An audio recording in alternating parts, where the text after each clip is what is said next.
This is where we live, right across the road from Salt Spring State Park in Montrose, Pennsylvania. We've raised 4 pretty nice kids here. The jury's still out on the dogs. We're also blessed to have our granddaughter near.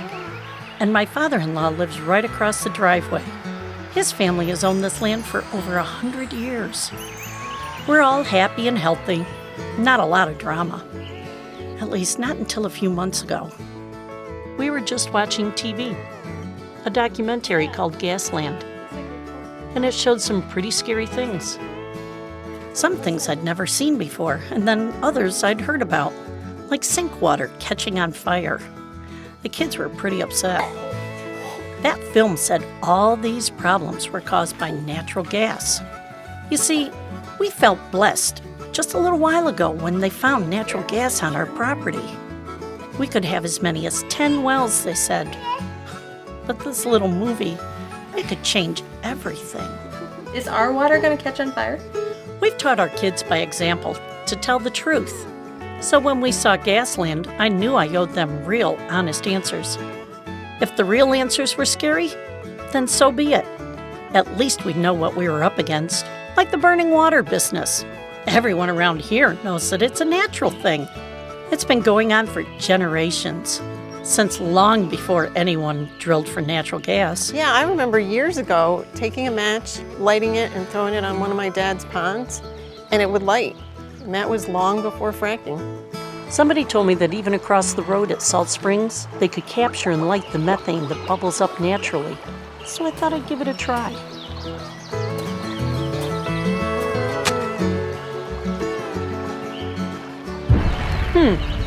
Looks like the flaming faucet that Josh showed might be a bit misleading. So, what was the truth? The real truth? That's how we came to make this little movie. As it turns out, ours is about a New York filmmaker and some very misleading so-called facts. We decided to call it Truthland.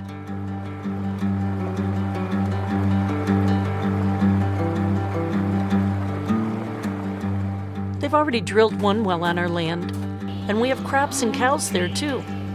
Not to mention our kids, granddaughter, and dogs. So when we saw the documentary with the faucets catching fire, the animals hurt and the people sick, it was rather scary.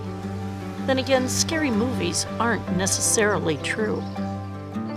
Can I wash my hands in the water? Am I allowed to? I'm thinking, if you've got questions, how else are you going to get them answered unless you go and find out? Where are you going to go? Who are you going to talk to? Who really knows? I'd never spent much time away from the farm, but getting the truth on our safety and livelihood seemed like it was well worth it. Guess it was time to fire up the Chevy for a road trip. I'm a school teacher, so I like lists. Our first list was the questions we wanted answered. So, what chemicals are used? That's a good question. I washed the baby in that water, so I'm kind of curious. Is it safe for bathing, especially babies? Do these oil companies really not follow the laws? Do the companies follow the laws? And about the flaming water? Oh yeah, flaming water. How's it going to affect the farm with the cows and the crops? Effects on livestock and crops. Great. Any others? Shell, is a well construction strong enough to keep our water safe? Good question. Is the well strong enough? Hope all these experts aren't too fancy. I'm just bringing jeans.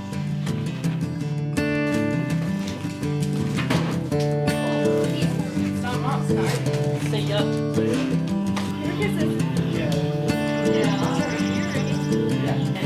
Have fun milking.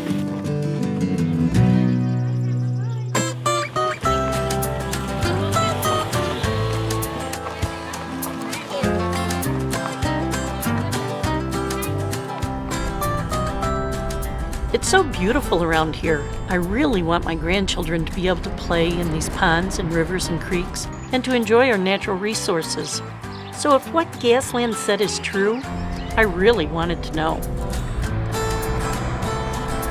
I started with the biggest question.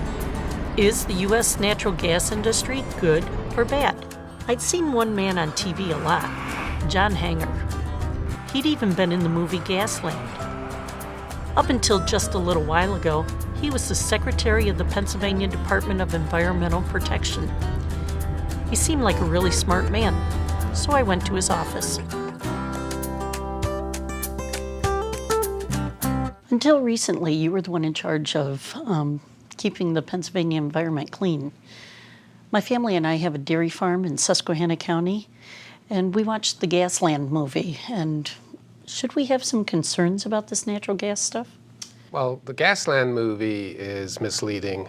It has a mission. The mission is to shut down the gas industry.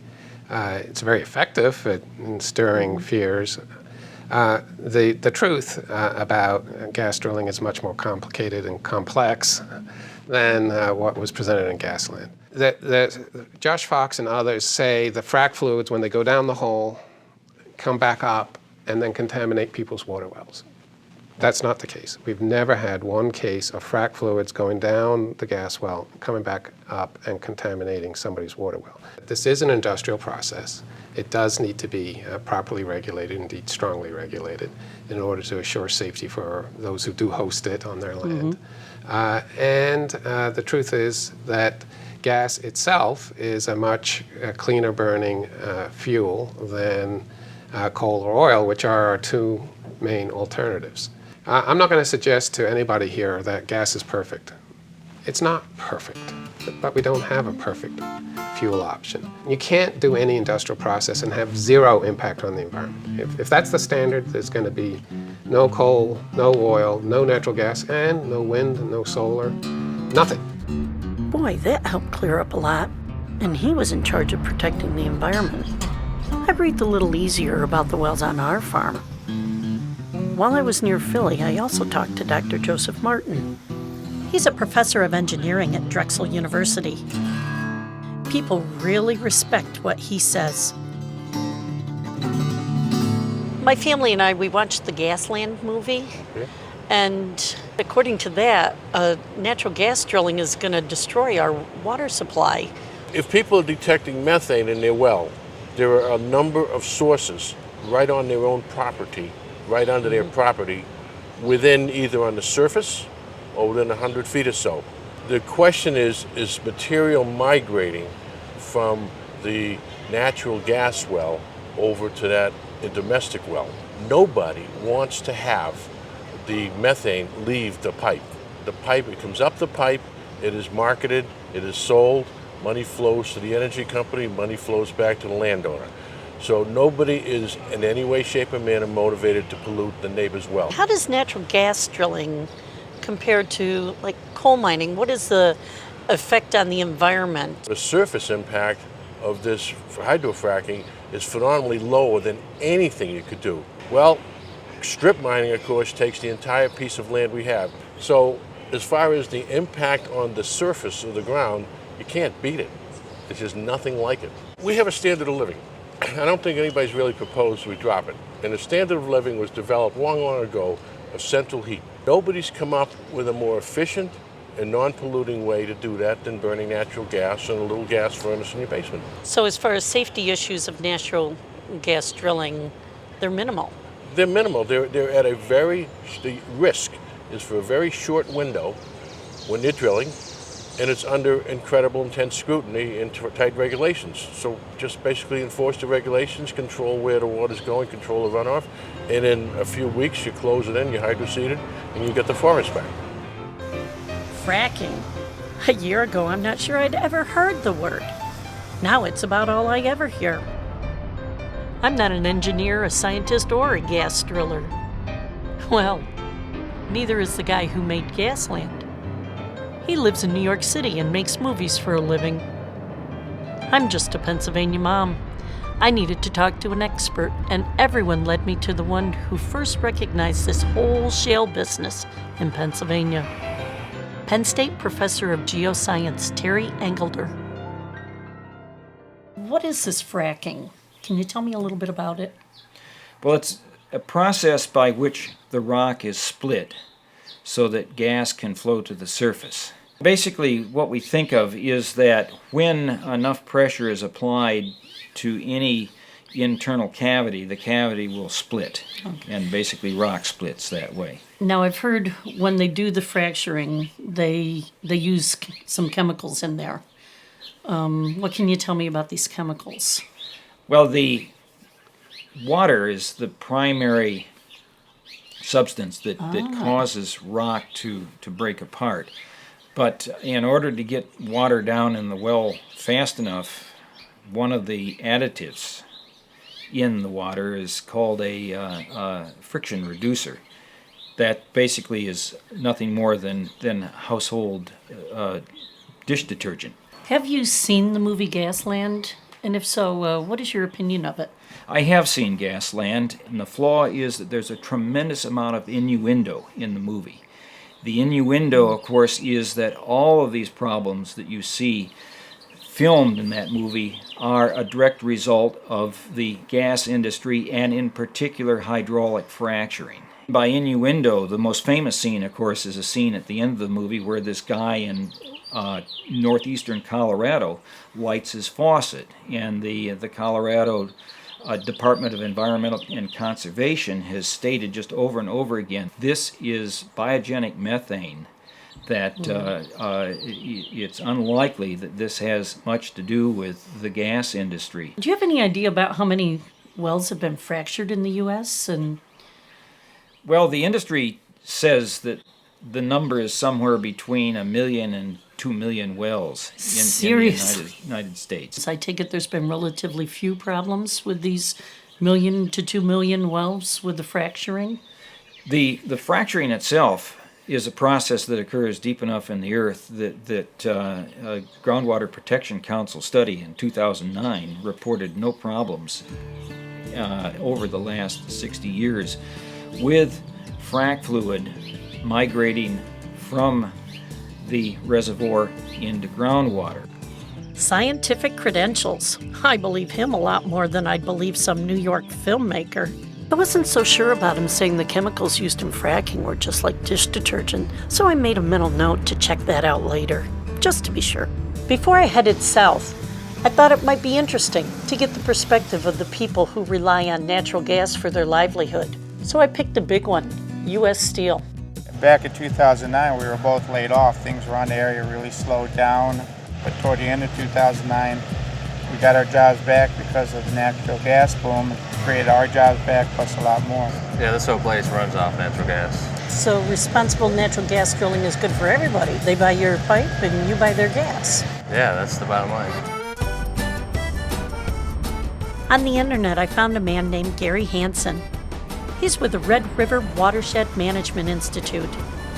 It was all the way down in Shreveport, Louisiana, part of their university system. They'd been hydrofracking there for decades and studying water pollution issues for a long, long time. I might as well talk to the best. It's literally impossible to frack up into a groundwater zone. U.S. Department of Energy did studies back in the 1980s out west where they drill wells down vertically, horizontally, frack them with dye, and then they mine back into those wells to determine how fracking occurs. And one of the most important things they determined was that as you get shallower and shallower, the fracking starts dying out. At great depths, the frack goes vertically and horizontally, but as you come shallower and shallower, it eventually goes away. In fact, there's 10,000 wells that have been what we call frack mapped using microseismic. And it shows that literally you're not going to get into the groundwater. My biggest disappointment in Gasland was that basically a guy that doesn't understand the industry at all goes and tells a story. And it truly is a story. And a lot of it is fiction. And I can see people falling into it. But as an expert in the hydrology near the surface and deep oil and gas, I have a difficult time going through the whole movie. It really disturbs me, the things that he misrepresents. So this misrepresentation is terrible. The movie said water contamination was a huge problem. The experts said it was not. I know which I believe. You know, I've never stepped foot in Texas before, but they've been at this gas drilling business a lot longer than we have in Pennsylvania. Our Marcellus Shale area is big, but the Barnett Shale in Texas is one of the biggest gas fields in the country. Probably worth poking around. Soon, I was talking to the pastor of a church right next to one of the Texas gas drill sites. I wish I'd been there on Sunday so I could hear Pastor Bowman preach. The fears that we actually could have experienced, they've been quelled because of the fact that our questions have been answered. We've seen documented proof that, look, this is the process. Everything that they have shown us, it is just like they've said. So no problems with noise levels or trucking, neighbors aren't complaining? We heard all of that, you know, in other areas, but our area, we have not experienced any of those problems. The noise level, every problem that we ask about, they addressed it. Noise was addressed. Pollution was addressed to our liking. So no problems at all. No neighborhood complaints or anything, because they did what they said they would do. Everyone I talked to said Gasland was full of hot air, very misleading and short on facts. But as a school teacher, I like to hear both sides of every story. So I might as well drive south to Austin and talk to someone from the Environmental Defense Fund. I got lucky and got Jim Marston, the head guy in EDF's Texas Regional Office. He's the director of their energy program. Their website said their mission is to preserve the natural systems on which life depends. Big-time environmentalists. So I braced myself for bad news. We think natural gas may be a bridge fuel to even lower carbon resources. Of course, natural gas needs to be produced in a way that minimizes environmental impact. Frankly, there's some companies that are doing a really good job and some doing a less good job. Obviously, Gasland has a lot of pretty dramatic events, and I think where I would differ with the folks who work with Josh is his conclusions that those problems were all related to fracking. But most of the problems we see in the natural gas area are due to poor well construction, poor cement work, spilling stuff on the ground. Fracking itself does not seem to have caused a lot of problems so far. That's not to say we ought not to be vigilant, but I think where I differ with Josh is his thinking that it's the breaking of the rocks that caused these problems. Wow. Seems like yet another expert doesn't agree with Josh Fox. Well, I was in Austin anyway, so I checked out Dr. Michael Weber, Associate Director at the Center for International Energy and Environmental Policy at the University of Texas. Wow, that's one long title.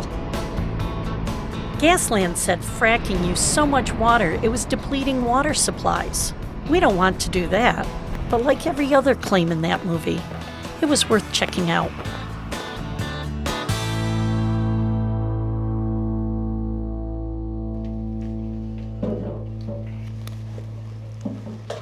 You know, a typical well uses anywhere from something like 2 to 8 million gallons of water to do the fracturing process, which is a lot of water. But in the end, the amount of water you use for that well over the lifetime of the well is actually quite low.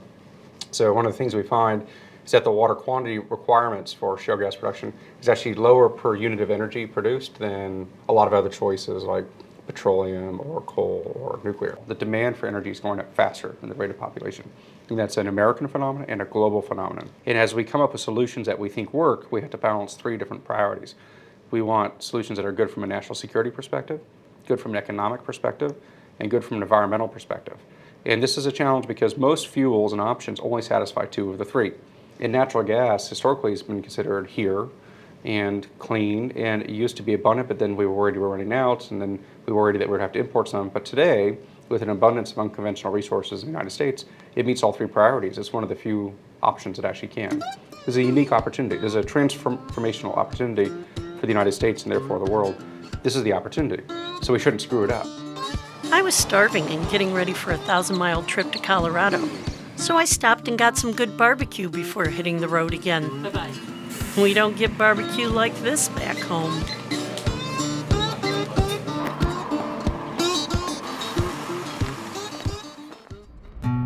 Hydrofracking sure seems safer than Josh Fox made it out to be. They need to call it something else. That just sounds really bad. Why Colorado? Never been there either. Gasland showed a major flaming faucet there in Weld County, and I figured I could ask some real ranchers with natural gas wells if they were hurting their livestock or their families. I wanted to go right to the same area where Josh Fox filmed the flaming faucet. I found a wonderful, colorful rancher named Chuck Sylvester. He was the former head of the National Western Stock Show in Colorado. His wife Ronnie baked us cookies, and Chuck and I talked about natural gas. We've heard all these horror stories about the Gasland movie and how all this methane gas in the water, and it's all because of fracking and everything. Have you had any experiences with this? No, I have to say there's always those around that try to instill fear to promote their cause. So your water doesn't catch fire in your sink? No. Have you ever heard of it before? Yes, but this is way before they ever thought about drilling that particular area. That has been going on before there was ever any drilling, before even people knew what the word fracking meant. And you haven't had any problems here as far as the water being unsafe for your animals? No hair falling out on the cows or the dog or... No, people stop by all the time just to tell us how healthy our animals look. That guy Josh Fox filmed? Chuck said he must have just drilled his water well into a shallow area that already had some methane. That's what Terry Engelder told me too. You can't get much more misleading than that, Josh. It had nothing to do with fracking. Gasland seemed to only have gotten attention because of that flaming faucet. So I figured I needed something just as interesting to draw attention to my little movie. There were a lot of people with natural flaming faucets, but I chose Robert Sandell. Well, when we first bought this place and moved in, a lady told me don't smoke in the shower. And I wondered what she was talking about. Has there been any drilling around here? No, there's no drilling around here, no problems. So no drilling, no fracking? No fracking, you can't frack in New York, so... That's true. We just have to show you what happens when I light her up here.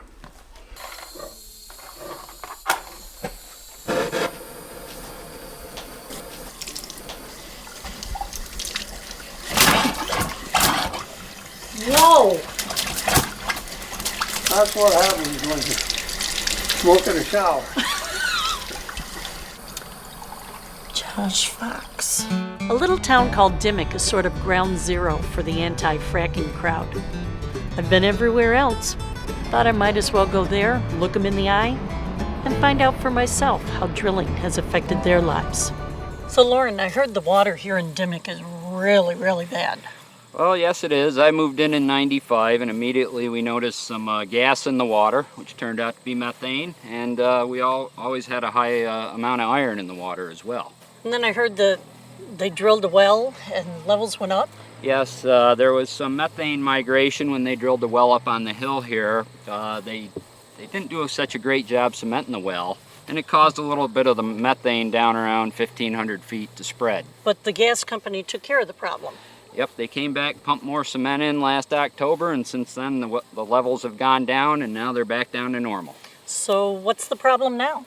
The problem is there's 11 folks that are in a lawsuit with the gas company, and they want $3 to $5 million apiece. Well, since we can say in 2011 that Dimock's no longer about water, it's just about money, why don't we have a little water and prove it?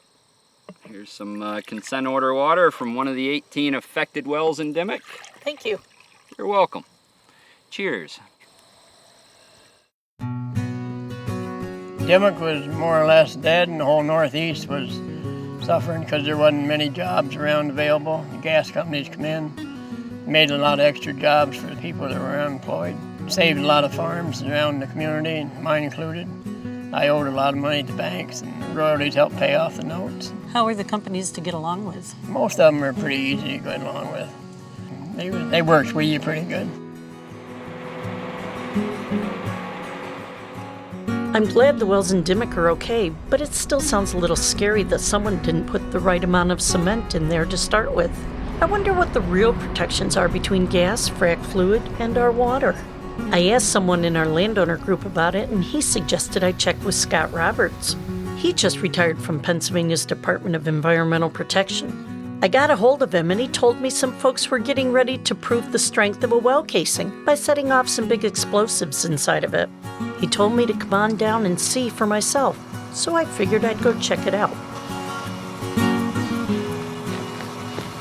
Hi, Shelley. Hi, sir. Thanks for meeting me here. You're welcome. Well, thank you. I think we have a real treat for you today. You get to see the part of the well that people usually don't get a chance to see. It's the part that's buried in the ground. And it's the casing, the steel pipes that protect the environment from what's in the well and also protect the product in the well from the elements of the environment. We have one set up over here that you get a chance to see what it looks like. Now, this is actually what it would be like down in the ground. This is what it would be like down in the ground. You can see multiple layers of protection: cement, steel, heavy-duty pipe, all designed to protect people's water supplies from the gas that would be in the well and when it's in production, or the frac fluids when the well's being completed. The different pieces of pipe all have different purposes. This one we call the freshwater strip. This is what protects people's drinking water supplies from the products inside the well. This one goes down deeper, and it protects from gas migrating in from the rock and coming up the outside. Multiple layers of protection: cement, steel, cement, steel, cement. Production tubing on the inside, which is where the product comes out. You can see nothing's going to get in or out of this pipe. Even though it's really sturdy like this, I thought maybe you'd like a demonstration on just how much. We're going to take some RDX, high explosives, sort of like dynamite, put it in here, set it off, and just see what happens. Sounds good. Let's All right. do it. Good.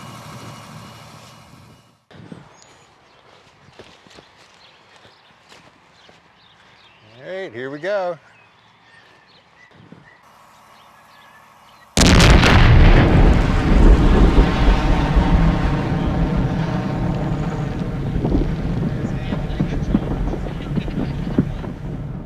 All right, let's go see what we got.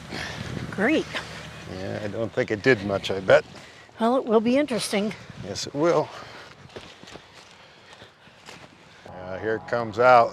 Let's just see. Look at that. So far, it doesn't look any different. Like we were saying, that's a sturdy bit of construction there, and I would have been surprised if anything happened to it. Let's see, it pretty much looks the same. Unscathed. Unscathed. Wow.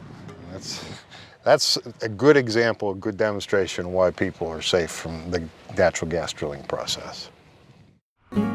So much in Gasland is either half true, unfairly presented, or just plain false. And the way he told the story made him seem trustworthy. But Gasland mistakes were piling up. I was beginning to question Josh Fox's motives, which made me doubt the truth of the whole movie. No one said the people Josh Fox filmed were lying, but his movie presented their problems in a way to make it look like natural gas was to blame. I guess flaming faucets gets people to watch your movie, even if the reason they flame is entirely untrue.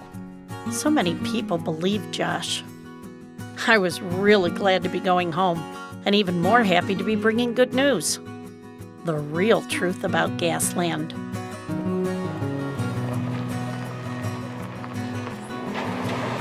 Hey, Lonzo! How was it? Hey there. Really good. Oh, missed you. Hey. Gee, really? Thanks. It's good to be home. It was wonderful. Yeah. Anything new? Got all sorts of information. Yeah. We tried to call Josh Fox and his producer to give them a chance to speak their piece. We never got hold of them, so I made some lemonade and I talked about what I'd learned. The truth is that Gasland is mostly hot air. Sure, oil and gas companies can do better, but the people I talked to, the scientists and professors and environmentalists, they said they actually are working hard and getting better every day. I wasn't gone that long, but even by the time I got home, I found a site on the internet called Frac Focus, where the industry now is detailing what's in the frac fluid. Anyone can look it up for various states, just like I did. I don't see anything that says dish detergent, but this does say over 99% of the frac fluid is water and sand. And the rest of these chemicals, they're things you already have around the house, like in toothpaste and cleaners, hair color and deodorant, probably even dish detergent. Funny what you can find on this internet if you look long enough. Right here, even Lisa Jackson, the head of the U.S. Environmental Protection Agency, says it looks like fracking has not caused all these problems that people say it has. Listen, I think that fracking as a technology is perfectly capable of being clean. I do. But it requires people who are doing it and the innovators who use the technology to take some time to make sure that it's done right. And it requires smart regulation, smart rules of the road. What it doesn't necessarily require, let me be clear in these remarks because I know I'll hear it again, is that all that smart rule of the road setting be done at the federal level. There are states who have been regulating oil and gas development for a long time. Well, that was good to hear, since we all read in the paper about the EPA saying there might be problems. Then they found that the problems were with their own tests. Improperly tested. Water wells making gas before any gas wells were drilled. Dropping the case in Texas. Methods were questioned. Backs down. Backpedals all over the country. Wow, great news for Dimock. I ran across an article about an EPA official who resigned after he was caught on tape saying he likes to crucify oil and gas companies. His boss, Lisa Jackson, disagreed. In no case have we made a definitive determination that the fracking process has caused chemicals to enter groundwater. Then I ran across a documentary that sort of summed up my whole adventure. Most people watching your film would think that lighting your water started with fracking. You've said yourself, people lit their water long before fracking started. Isn't that correct? Well, yes, but it's not relevant. Not relevant? That was the point of your whole movie, Josh. You knew that burning water had nothing to do with fracking all along. Most of the people I talked to liked the gas company people and said they were good neighbors.